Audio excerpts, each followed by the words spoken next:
አክብሮታዊ ሰላምታችን በያላችሁበት ድረስ የተወደዳችሁ የሚዲያችን ቤተሰቦች የዕለቱን ዘገቦቻችንን ከዚህ እንደሚከተለው ወደ እናንተ ማድረስ ጀመርን።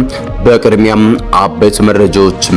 የብልጽግናው መንግስት በአርቲስት ቴዎድሮስ ካሳሁን ወይም ቴዲ አፍሮ ዙሪያ ባሉ ሰዎች ላይ የእስር ዘመቻን እያደረገ ነው። ለድምጻዊ የሚቀርቡ ሰዎች በጸጥታ አካላት እየተደበደቡ ጭምሩ ሲታሰሩ ሙሏል። ዝርዝሩን መረጃም እናደርሳችኋለን። አገዛዙ ለኢራን በተደጋጋሚ ጥያቄ ቀርቦ ምላሽ ማጣቱም ተሰምቷል። ወደ ሆርሙዝ ጉዞ ጀምራ የነበረችው የኢትዮጵያ መርከብ እንድትመለስ መሆኑም ታውቋል። ዝርዝሩንም ታደምጡታላችሁ። በትግራይ መንግስት የሌለ የሚመስል እንቅስቃሴ መገታት አለበት ሲሉ ጀነራል ታደሰ ወረደም ገለጹ። ሰሞነኛው የህወሓት ማዕከላዊ ኮሚቴ ውሳኔ የፕሪቶሪያውን ስምምነት ውድቅ የሚያደርግ ነው ያሉት ጀነራሉ ከስልጣን እንደማይወርዱም ተናግረዋል። ከቀናት በፊት በቤተ መንግስቱ ሪፖርት እንዲያቀርቡ ያደረጋቸውን የአብይ አህመድን አገዛዝም በተለያዩ ጉዳዮችም ወቅሰዋል። ታደምጡታላችሁ። ብልጽግና ነዳጅን በተመለከተ ሌላ ውሳኔም አስተላልፏል። ይህ በእንዲህ ባለበት የክልሉ ርዕሰ መዲና 1 ሊትር ነዳጅ እስከ 1500 ብር እየተሸጠ ነው ተብሏል። ሌላኛው መረጃችን ይሆናል። የአሜሪካው ፕሬዝዳንት ዶናልድ ትራምፕ የተኩስ አቁምን በተመለከተም አዲስ ውሳኔም ይፋ አደረጉ። የኢራንና የአሜሪካ ድርድር በጥልጥልም ቀርጿል። ቴህራን ወደ ድርድር የሚመለስ ከሆነም መከላከያ ኃይልን ዝግጁ አድርጌ ነው ስትል የአገሪቱ ጦር ደግሞ ለሚፈጸመው ጥቃት በተጠንቀቅ ላይ ነኝ ብሏል። እነኝና መሰል መረጃዎችን በዝርዝር ታደምጣላችሁ። እስከ ፍጻሜው ድረስ አብራችሁን ቆዩም።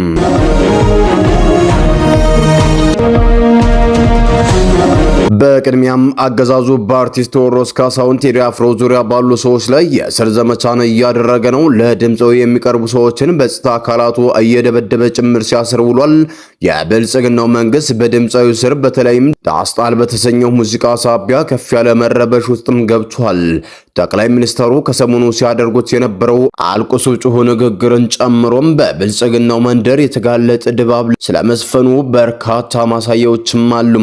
ይህንን የአርቲስቱን የህዝብ ብሶት የገለጸበትን ስራ ተማጽኖ ለመቀልበስ በሚል ብልጽግና ፍራሽ ባለሀብቶችን ከፋይ የበለጸጉ አርቲስቶችን ደግሞ ዘፋኝ አድርጎ ሙዚቃን አሰርቶ ያሳየው ብልጽግና የተቆጣጠረውን የሀገሪቱን የጸጥታ ተቋም ተጠቅሞ ደግሞ የቴዲ አፍሮ ሙዚቃዎችን ለምን ሰማችሁ በሚል ሰዎችን በየቦታው ሲያስርም ሰንብቷል። እነዚህን ያሰራቸውን ወጣቶችንም ከአልሸባብና ከኤስኤስ ጋር እያነጻጸረ በሳምንቱ በኩል አሰርኳቸው የሚል መግለጫዎችንም አውጥቷል። አሁን ደግሞ በድምጻዊ ቴዲ አፍሮ ዙሪያ ያሉ ሰዎችን ወደ ማሳደድ የተሸጋገረ ሲሆን በርካቶችን ማሰሩም ታውቋል። ከነዚህ ውስጥ ደግሞ ለድምጻዊ ቅርበት ነው የሚባለትን የሶፊያሲንና የቴዲ አፍሮ ስራዎችን ቃል አቀባይ ማለት ሰለሞንም ይገኙበታል።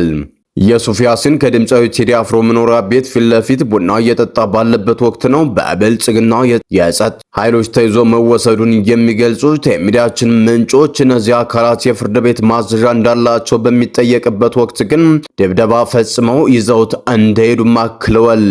ማለት ሰለሞን በፌዴራል ፖሊስ አባላት ተይዛ ከተወሰዱት መካከልም ውስጥ ሆናለች። በተያዘ መረጃም በትግራይ መንግስት የሌለ የሚመስል እንቅስቃሴ መገታት አለበት ሲሉ ጀነራል ታደሰ ወረደም ገለጹም። ሰሞነኛው የህወሓት ማዕከላዊ ኮሚቴ ውሳኔ የፕሪቶሪያውን ስምምነት ውድቅ የሚያደርግ ነው ያሉት ጀነራሉ ከስልጣናቸው እንደማይወርዱም ተናግረዋል። ችግሮች በጩኸት በሆይሆይታ ወይም ደግሞ ደጋግሞ ስብሰባ በመቀመጥ አይፈቱም ሲሉም ተደምጠዋል። ብልጽግና የፕሪቶሪያውን ስምምነት ተከትሎ በወጣው ደንብ ሳይሆን በክልሎች ጣልቃ ለመግባት በሚያስችለው ድንጋጌን ጠቅሶ ስልጣናቸውን ያራዘመላቸው ጀነራል ታደሰ ወረደም በኃይል ከኃላፊነታቸው የሚያወርዳቸው አካል እንደማይኖርም በዕለቱ በመግለጫቸው አንስተዋል። ትግራይ ከጦርነቱ በፊት የተሻለ የፖለቲካ ቁመናና የህዝብ አንድነት ነበራት የሚሉት ጀነራል ታደሰም በፕሪቶሪያው የሰላም ስምምነት ከቆመ በኋላ በክልሉ የፖለቲካ ኃይሎች መካከል መከፋፈል መከሰቱን ይገልጻሉ። መከፋፈሉና ቀውሱ የትግራይን የመደራደር አቅም አዳክሟል። ተፈናቃዮች ወደ ቀያቸው አልተመለሱም፣ ግዛታዊ አንድነታችን አልተረጋገጠም ብለዋል። ብልጽግና ነዳጅን በተመለከተም አዲስ ውሳኔም አሳልፏል። ይህ በእንዲህ እንዳለ በክልሉ ርዕሰ መዲና 1 ሊትር ነዳጅ እስከ 1500 ብር እየተሸጠ ነው ተብሏል። በጋምቤላ ክልል ርዕሰ መዲና የሚኖሩ አንድ አሽከርካሪ ነዳጅ ከማደያ ይልቅ በጥቁር ገበያ በቀላሉ እንደሚገኝ ገልጾም በጥቁር ገበያ የቤንዚን ዋጋ እስከ 1500 ብር እየተሸጠም ይገኛል ብሏል። የኢትዮጵያ ነዳጅ አቅራቢ ድርጅት በወረዳ ከተሞች የሚገኙ የነዳጅ ማደያዎች ነዳጅ እንዳይሸጡ ክልከላ መጣሉን ተሰምቷል። ውሳኔውም የተላለፈው ከቀናት በፊት መሆኑን ያወሱት ምንጮች በዚሁ ምክንያት በርካታ የወረዳ ከተሞች የሚሰሩ ተሽከርካሪዎች፣ ባጃጆችና ሞተሮች ሳይክሎች ለከፍተኛ ችግር መጋለጣቸውን አስታውቋል። ይህ በእንዲህ እንዳለ የአሜሪካው ፕሬዝዳንት ዶናልድ ትራምፕ ኢራን ላይ አዲስ ውሳኔን አሳልፈዋል። የኢራንና የአሜሪካ ድርድር በጥልጥም ቀርቷል። ዶናልድ ትራምፕ ዛሬ ያበቃውን ከኢራን ጋር የተደረገውን የተኩስ አቁም ስምምነት እንዲራዘም መወሰናቸውን አዲስ ክስተትም ተብሏል። ፕሬዝዳንቱ ይህንን ውሳኔ ያሳለፉት የኢራን ጦርነት ለማስቆም የሚያስችል የሰላም ስምምነት የውሳኔ ሀሳብ እንድታቀርብ ተጨማሪ ጊዜ ለመስጠት ስለመሆኑም ገልጸዋል። ኢራንንም ጊዜው እያለቀባት ስለመሆኑ በመግለጽ ሲዝቱ ነበር።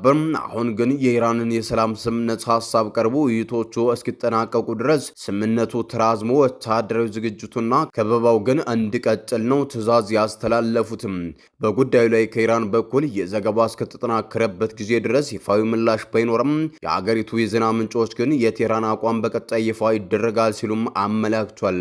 ኢራን አስቀድሞ ከአሜሪካ ጋር ድርድር የምታደርግ ከሆነም ንግግር ውስጥ የምትገባው እጇን ቃተው ላይ አድርጋ እንደሚሆንና መከላከያ ኃይሏን በሙሉ ዝግጁነት ውስጥ አስቀምጣ ስለመሆኑም የሀገሪቱ መንግስት ቃል አቀባይ ተናግረዋል። ከመንግስታዊ የዜና ወኪል ኢሪና ቆይታ ያደረጉት ቃል አቀባይም ፋጡማ ማጅራኒ ኢራን በፓኪስታን ዋና ከተማ ኢስላማባድ በሚካሄደው ቀጣይ ዙር ድርድር ላይ ስለመሳተፏ ማረጋገጫ የሚሆን ማስተባበያም አልሰጡም።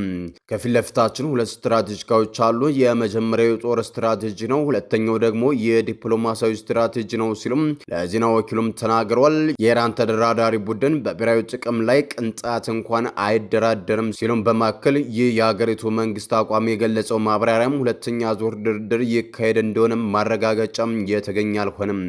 ተደራዳሪ ልዑካናቸውን ወደ ፓኪስታን እንደሚልኩ ያሳውቁት የአሜሪካው ፕሬዝዳንት ዶናልድ ትራምፕ ኢራን ተደራዳሪዎቹን ወደ ፓኪስታን ከመላክ ውጭ ሌላ አማራጭ የላትም ብለዋል። ወደ ፓኪስታን ያቀኑ እንደሆነ የተጠየቁት ምክትላቸው ጂዲ ቫንስ በበኩላቸው ዛሬ ወደ ኢስላማባድ የሚደረግ ጉዞ የለም፣ አዳዲስ ጉዳዮችን ካሉ ግን በዋይት ሃውስ በኩል ይነግራቸዋል ሲሉ ምላሽ ሰጥተዋል። አሜሪካና ኢራን ለሁለት ሳምንታት የደረሱበትን የተኩስ አቁም ስምምነት በመጣስ አንዳቸውም ሌላኛቸውን እየከሰሱም እዚህ ደርሰዋል። የአሜሪካ ኃይሎች የኢራንን መርከብ ከተቆጣጠሩ በኋላም ፕሬዝዳንት ዶናልድ ትራምፕ ኢራን የተኩስ አቁሙን ለበርካታ ጊዜያት እየጣሰች ነው ሲሉም ኢራን በበኩሏ አሜሪካ የባህር ላይ ወንብደና እየፈጸመች ነው ትላለች። በሆርሙዝ ስትሬት በሚንቀሳቀሱ መርከቦች ላይ ቀዳን ሲጥሉና ሲያነሱ የቆዩት ሁለቱ ሀገራት በአካባቢ ያላቸውን የበላይነት ለማሳየት እየጣሩም ናቸው። የሆነ ሆኖ አሁን የአሜሪካው ፕሬዝዳንት ዶናልድ ትራምፕ ያበቃውን የተኩስ አቁም ስምምነቱን ለጊዜው እንዲራዘም አድርገናል ብለዋል። የኢራን ጦር ባወጣው መግለጫ ደግሞ ከአሜሪካ በኩል ይህ የተኩስ አቁም ጊዜ መጠናቀቁን ተከትሎም የሚሰነዘር ጥቃት ካለ አፋጣኝ ምላሽ ለመስጠት በተጠንቀቅ ላይ እገኛለሁ ሲሉም አስታውቀዋል። ሰላም የተወደዳችሁና የተከበራችሁ የሚዲያችን ቤተሰቦች ለሰዓቱ የነበሩን መረጃዎች እነዚህ ይመስሉ ነበር። በሌላ መረጃዎች እስከምንገናኝ በያላችሁበት ሰላም ቆዩልን።